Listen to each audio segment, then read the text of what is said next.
Hey up lads and lasses, Fletch here from Ultimate Halo, and this video is going to be a little bit different. It's kind of going to be a bit more casual rather than heavily scripted like my normal stuff is. And today we're going to talk about Halo Infinite and the delay. And yes, I know I'm a couple of days late to the party, but there's some things that I really want to get off my chest. I just want to be clear, I fully support this decision. If this is going to make the game better and it's going to make the game launch fully as a Halo game should be, unlike games like Halo 5, then do it, no questions asked. But of course, as I'm sure you can all imagine, this won't be a decision that 343 have taken lightly. This was supposed to be a launch title for the Xbox Series X.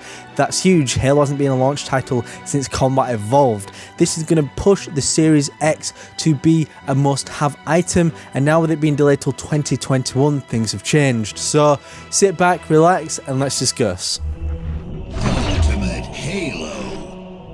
Just before we go ahead, I want you to leave a comment in the comment section down below telling me, are you on board with this delay or not, and why or why not? I want to know your opinions, I want to know the community's thoughts.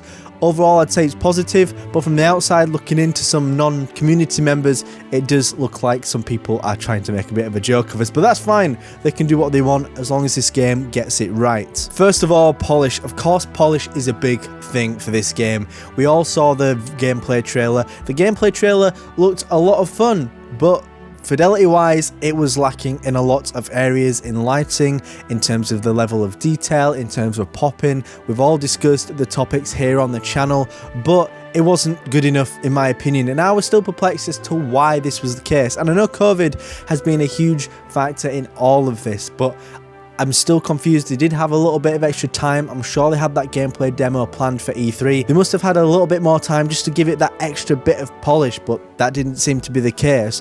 But why does this game need more time in the oven? Well, actually, it's going to lead into the main topic of this video, and I think that the Xbox One is going to hold this game back. I made a video about it a while ago. Look at this here. I made it, I discussed it, and I had a lot of people come back to this video and say, actually, you might have been onto something when everybody saw the graphics in the Halo Infinite gameplay reveal.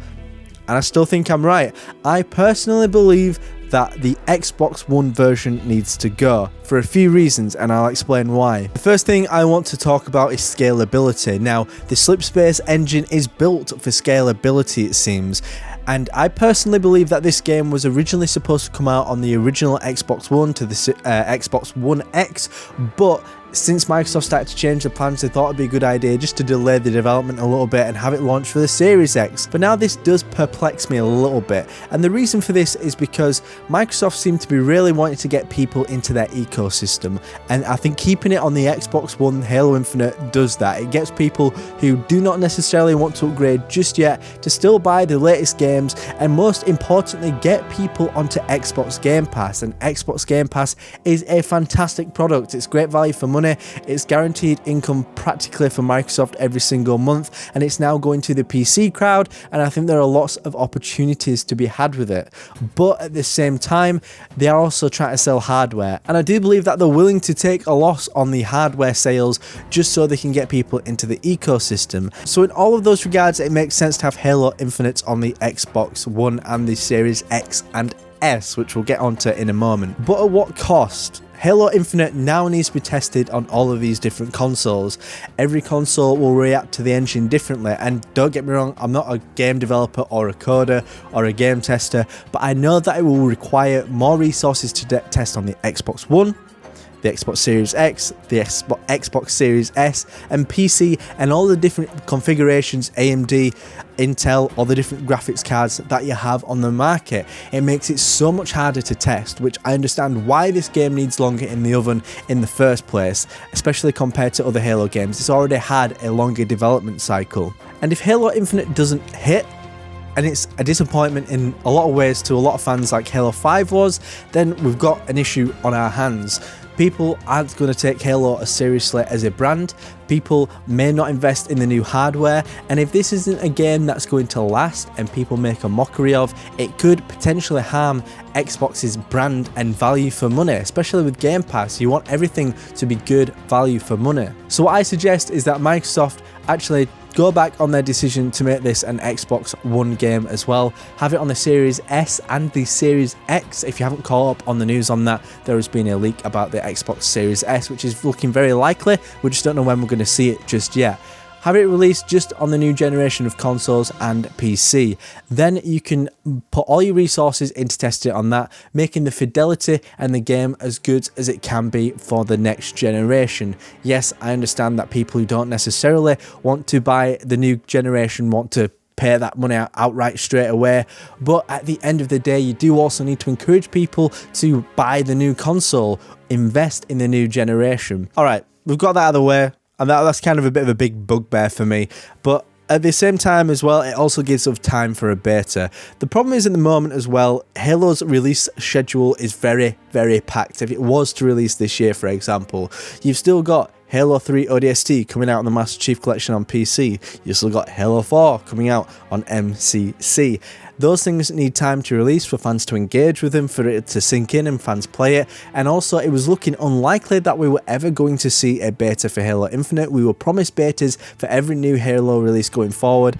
I could forgive them not doing it just under the current circumstances, but in my opinion, I think that Halo Infinite now has no excuse not to have a beta. I'm kind of hopeful they delay it to spring next year. I think that will probably be the amount of time. I'll be very disappointed if it goes to fall next year. That will hurt me in a lot more ways than you could imagine. But with that said, we can have a beta maybe towards the start of 2021, and then from there they have time to sink in with the feedback, see what fans think from a mechanics and a fidelity perspective, and make changes, because as fans suspected, if they had a beta this year, there probably won't be a lot of time to work on it, especially from a perspective of COVID-19. Everybody's working from home at the moment, so I don't want anybody to be crunching hard. I want people to be happy with their families in what is already a difficult time for everybody in the world at the moment. And then from a marketing perspective, this is like a huge thing for Halo. Halo has had some of the most fantastic marketing out there in any game franchise, I would say personally. Don't get me wrong, there have been some pretty good marketing campaigns, but Halo just hits different for some reason. Even though you might disagree with it, how it was actually executed, Halo 5 Hunt the Truth was a brilliant marketing campaign. Halo Wars 2 was good, Halo 4, 3, ODST, all of them, every single one of them.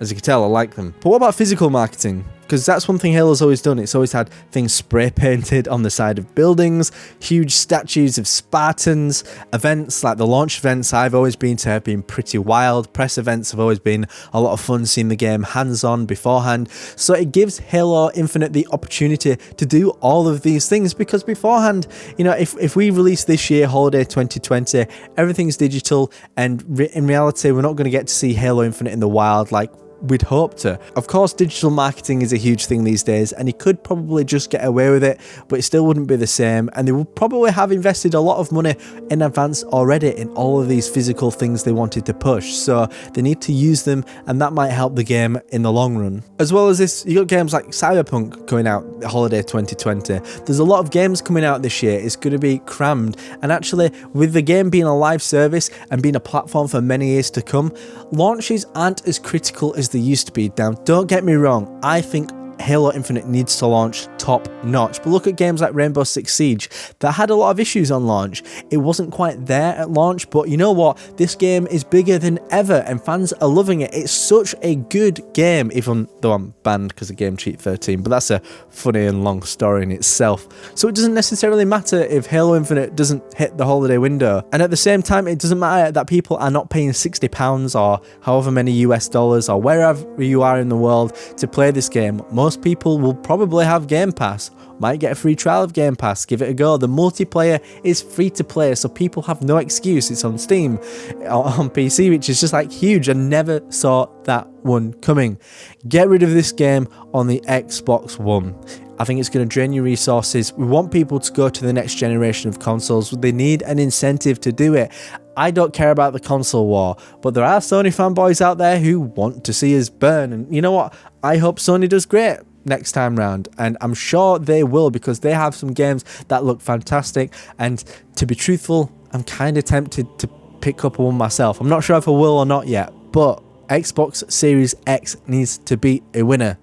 Microsoft needs to get on top of this, and maybe you could just scrap the Xbox One and the One S and just have it on the Xbox One X. It's a pretty fine console. I've got one myself and I love it. But decisions. Let me know what you think in the comment section down below. I know this video has been a little bit different than normal. I've got a few things going on at the moment and it's been a little bit of a tricky sort of week or so, but you know what? Let me know in the comments what you think, and I will be back at it with proper videos soon. And if you have any video suggestions, feel free to do so in the Discord in the link in the description. Once again, my name is Jack Fletcher. I will see you next time on the one and the only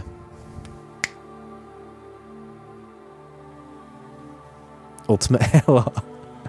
Subscribe now to Ultimate Halo for more unfriggin' believable Halo content.